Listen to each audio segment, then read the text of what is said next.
Hello everyone and welcome to King's Playbook. Now I made this channel as a way to help beginner players and intermediate players improve their chess.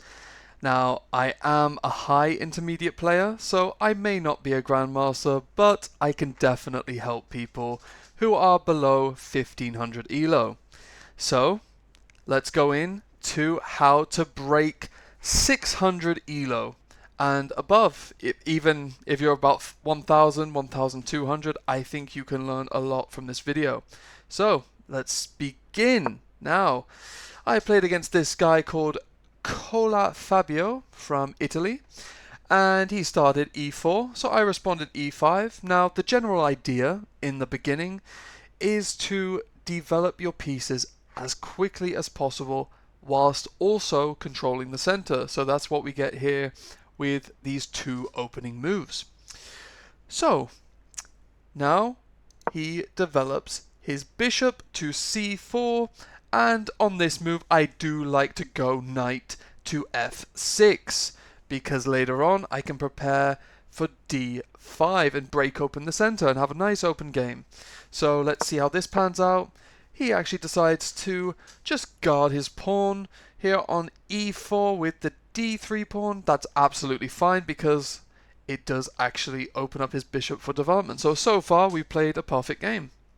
Now moving on, I go c6 just to prepare d5 further, and he actually goes bishop e3, which is inaccurate. Now, the reason this is an inaccuracy is because you'd actually want to develop your knights first before bishops most of the time. Now, of course, there are some openings where you do go with the bishops first, but for the most part, you want to go with your knights early. Get those knights out first, and just wait for a bit more information so that later on you can definitely get a better idea of where your bishops should be. So be patient with the bishops. Also, he hasn't really developed this bishop to its furthest forward square. He could have gone all the way to g5, pinning my knight to the black queen. So he should have probably done that, and that could have provoked h6. And if you think about me castling kingside, then my king would be on g8, and so this f7 pawn would not be defending this very weak g6 square, because the bishop would be pinning this pawn to the king once I've castled. So he could have provoked h6 there, or tried to. I probably wouldn't have fallen for that bait, but anyways guys, moving on. I strike in the center. Develop your pieces. I'm getting ready to develop this light squared bishop. I'm controlling the center, and in fact I'm actually attacking his center because he's got the bishop there. So he captures, I recapture, that attacks his bishop. It's defended twice, once by the knight, once by the queen. So he goes check on b5.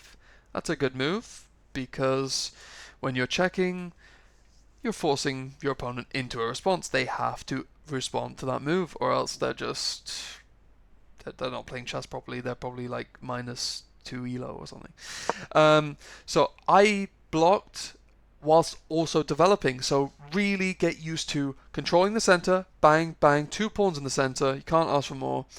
Develop your pieces as quickly as possible. This is what I'm doing, right? I could have gone bishop d7.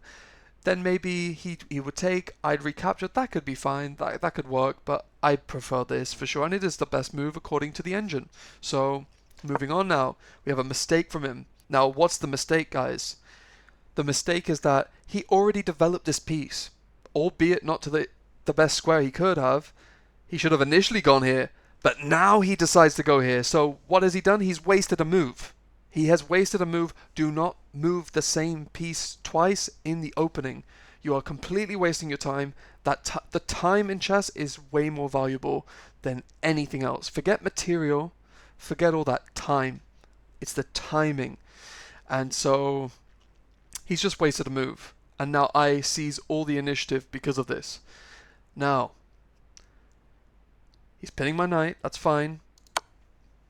I have a great move here where I find queen to a5 check, a forcing move, and his bishop's also hanging, it's under attack, so he blocks the check, developing his knight, whilst also protecting the bishop. right? So this is perfect chess here.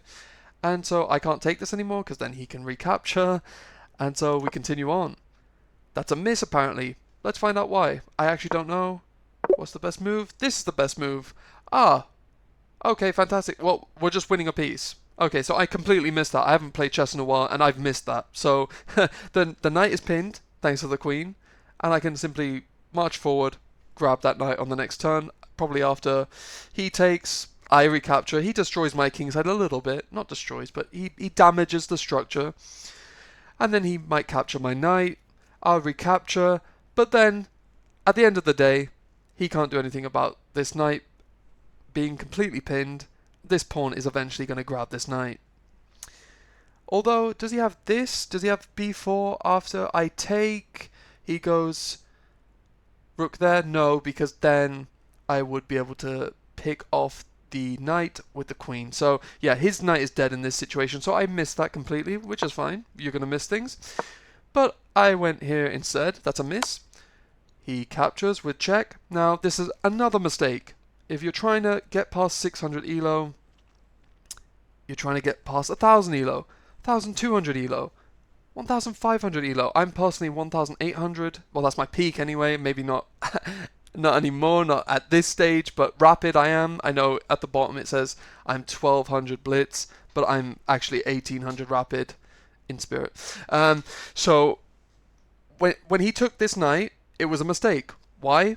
Because bishops are better than knights. He took my knight, but now I'm taking his bishop, right? I just took his bishop. That is more valuable than a knight. It has more scope, has more range. It's more mobile. It's simply better. Ask any grandmaster, a bishop is better than a knight, right? So for some reason he retreats. Somebody please explain this move. Oh, right, okay. He doesn't want me to pile up on his knight, but he's moved this bishop 3 times. He has moved this bishop 3 times in the opening. He's just wasted 2 moves. You can see the evaluation. I'm minus 1.44, which as black means I'm winning. I am up. Even though I'm not actually up material, it's projecting that I'm going to get a pawn and a half, right? So you see how you can't waste moves. Do not move the same piece twice unless you've calculated it fully and you think you're either going to be equal or better at the end, okay? I castle. This is key. Before move 10, what are we on? Move... Let me see here. No, where are we on move... Oh, we're on move 10. We're on move 10. Perfect. By move 10, have your king castled. Aim for that thereabouts. Some openings might be a bit different. But this is a priority. Keep your king safe. You don't want to be opened up to checks. You don't want to be giving away silly tactics on the 4th and 5th rank. I'll go into that in another video. But guys, get your king to safety. So now he kicks my bishop away with a3. And so I just pull it back. Now, why didn't I take the knight? Well, that's because to take is a mistake. Like we said, bishops are worth more than knights. Why would I give away my bishop for a knight? Doesn't make any sense, right? They just recapture with their bishop. Now they got a bishop and they're attacking my queen, so I'd have to move it back anyway. So I decide to go back to e7 with that bishop, the dark squared bishop. And so next he goes... Actually, was that the best move? It was the best move. Nice. So some people might have gone there, but then you're getting forked. You see that? You're getting forked. Bad time. So you got to really think about your opponent's response. If I go back here, why didn't I go back here? Let me think. I think it's because I knew deep down he could come back and try and pick my knight off. And so I think that was another reason. I can't actually quite remember. But anyways, he develops his knight, good stuff, on his king side. That's vital. And this is actually a mistake. It says your best move was to defend a pawn that was under attack. You allowed an opponent to kick a bishop. Right, so he can just kick. And then when I go back to h5, he's going to play g4. I'm going to go back to g6 with the bishop. And then he can pick off my pawn. Because the only other alternative is he kicks my bishop, I take his knight, he recaptures with his queen, which means he's getting a developing move, and he's getting my bishop for a knight. We've talked about this. It's bad. So that's a mistake. Yeah, that is a mistake. I made a mistake there. Right, so he pulls his knight back, negating the pin that was once there between this knight and this queen. And so it's a miss. He should have just kicked my bishop, like we said. But he's also opening up an attack on the queen. So whenever a piece moves, you just want to see what does that affect. Well, now this pawn can move. Now this bishop sees the queen. And also it breaks this pin. So it does seem like kind of a clever move, but really he just missed an opportunity to play a simple move. So I move back because, as you can see, this knight is no longer immobilized. It can now actually capture this. So I thought I'll defend it while also saving my queen. Double whammy, nice one. So he moves his knight to the edge of the board. Knights on the rim are grim. Okay, it's bad. Don't do this unless you see a follow-up. Maybe you have a nice outpost on f5. In this case, he doesn't. So it's just silly, and he needs to prioritize castling his king. What is he doing? I don't know. He's a noob. So no offense to him, but I play rook d8, and that's an inaccuracy. Well, my thinking was I'm going to bring all my pieces into play. Now this rook's just in the corner doing nothing. I was eyeing up maybe e4 just to break open the center and get things going because he still hasn't castled his king out of the center. So it's actually an inaccuracy, and apparently I should have just threatened the knight. I did actually see this move. Yeah, that's threatening this knight with this bishop. Defending it is ugly because I can double the pawns, and him going back is, you know, me just capturing his knight and ruining the pawn structure again. So yeah, that was definitely the best move. What did I think would happen? I think I was focused on him playing h3, kicking away my bishop, and so I didn't really just think about it all too much. But then again, if I went knight d7, let's calculate and visualize here. Knight d7, h3. Bishop takes h4. Pawn takes bishop on g4, doubling the pawns. So now they've got a bishop for a knight, but then, oh no, I can't throw in this check move because then the king just eats that. Yeah, so yeah, there's not too much interesting happening there unless I'm missing something. I haven't played chess in a while, so do forgive me if I'm a bit rusty. So he marches forward twice with this pawn. First he kicks it away. Now he marches forward, maybe looking for f5 because the knight is attacking this square as well. So I just decide, well, I'll go back then. That's a mistake. But apparently I could have actually stopped him from castling. So let's see. Wow, yeah. I'm attacking this pawn and I'm stopping him from castling. He can't really play here because then I just take. He can't recapture. If he castles then, I can push forward and then he'll be in check, so I will pick off the knight on the next move. Yeah, wow. Okay, so I missed that. That's a bad miss, to be honest. So yeah, if you can prevent your opponent from castling, definitely always the best move. Now, let me see here.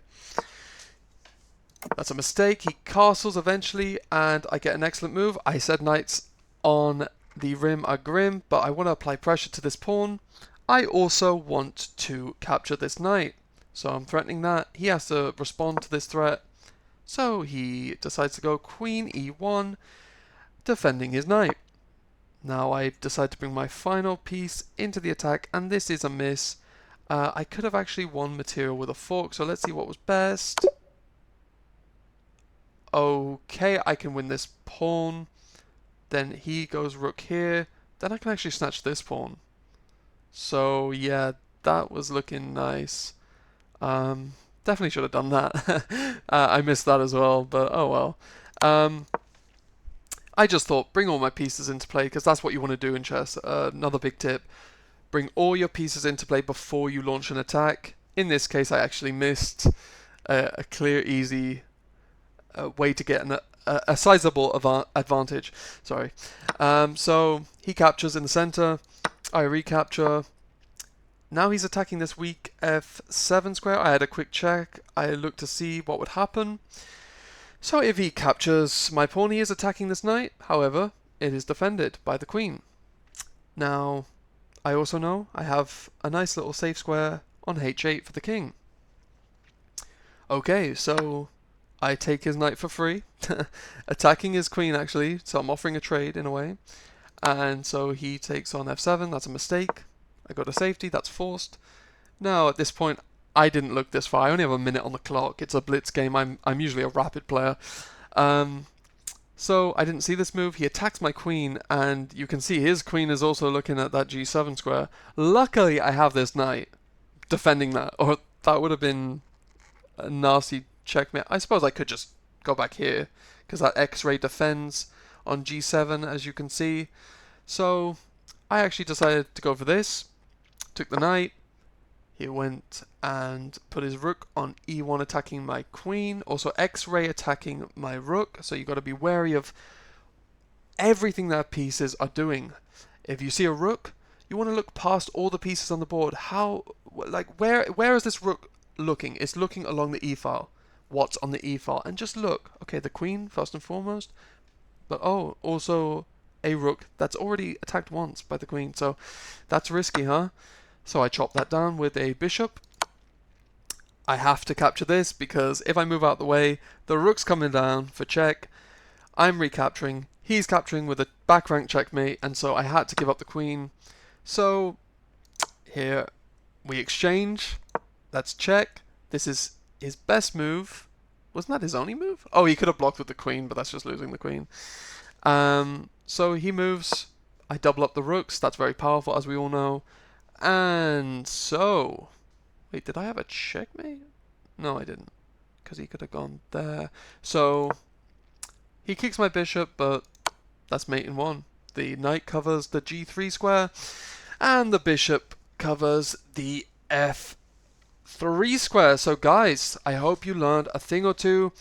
So just to recap, put your pieces in the center, develop your pieces as quickly as possible, control the center, and also a bishop is better than a knight, okay? The ponies might be fun hopping around, but trust me, the bishops are better, right? Forks may feel cool when you hear that sound, and now you win the queen, cool, yeah, we get it, it's fun. Bishops are better, okay? Get that through your head. So don't give up your bishops for knights, okay? Also, what did we learn? We learned get your king to safety for up until... So you want your king safe before move 10 or at move 10. Sorry for stumbling over my words. I'm not used to this. But guys, go through, watch the video again if you have to. Let this sink in. These are some very, very good tips. So if you are below 600, I think this is the video that could really help you break through that blip that you're having, or that ceiling that you think you have. You guys can get beyond 600, and this can even apply to people below 1200 really. So there we go, guys. I hope you enjoyed. Please drop a like, please subscribe for more, because there is more coming, and I'll see you all in the next one. Take care.